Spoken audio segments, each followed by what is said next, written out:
La réalisation de ce majestueux ouvrage offert par la Chine au gouvernement sénégalais est l'aboutissement d'un vieux rêve qui vient mettre fin aux doutes exprimés par certains experts sur les conditions d'accueil des œuvres d'art africaines. Estimé à 35 millions de dollars, le musée des civilisations noires est d'une superficie de 14 000 m² avec une capacité d'accueil d'environ 18 000 pièces artistiques. Son architecture est inspirée des cases rondes de Casamance, une région du sud du Sénégal. Ce musée expose des objets qui couvrent une très haute gamme. Ça va de Toumaï, l'ancêtre de l'humanité, à la production contemporaine que vous avez dans cette salle, qui fait la rétrospective de la Biennale de Dakar. On parle aussi des religions abrahamiques. C'est un musée qui a une perception holistique de la culture. On a aussi une section très spéciale qu'on va appeler Rencontres.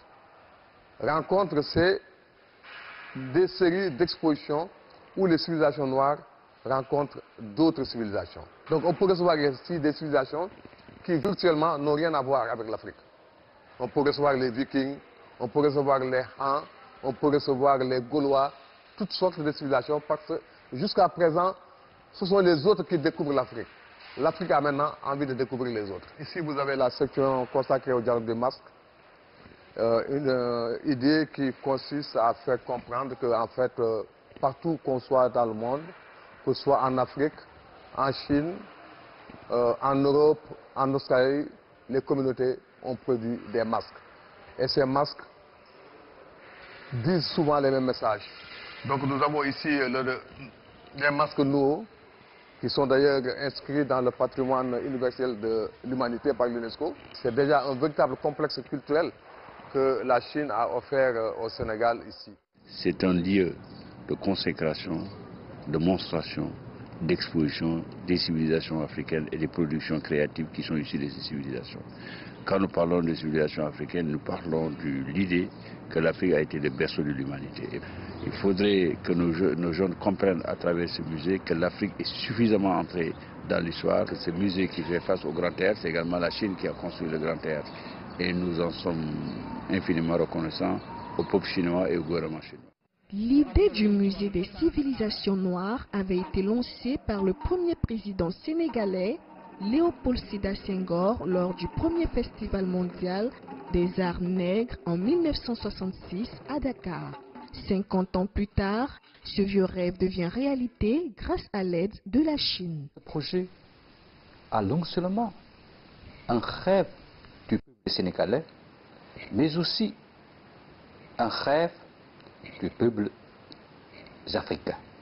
Le gouvernement chinois a le grand plaisir d'aider le Sénégal et l'Afrique de construire ce musée pour aider le Sénégal, l'Afrique, de mettre en valeur leur culture et leur civilisation.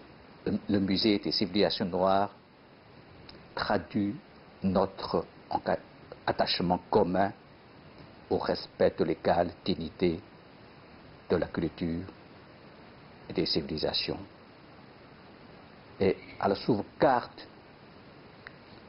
de la diversité culturelle du monde. Au lieu d'aller au Louvre ou au British Museum à Londres ou dans les musées américains pour voir les œuvres d'art africains, désormais, les Africains pourront les voir sur leur propre continent. La coopération sino-sénégalaise dans le domaine de la culture est entrée dans une nouvelle phase de son histoire. En plus du musée des civilisations noires, plusieurs autres infrastructures culturelles et sportives ont été réalisées ces dernières années, dont la réhabilitation du stade Léopold Sédar Senghor de Dakar, la construction du Grand Théâtre National et l'Arène nationale de Lutz. Christina Niaouré, CGTN français.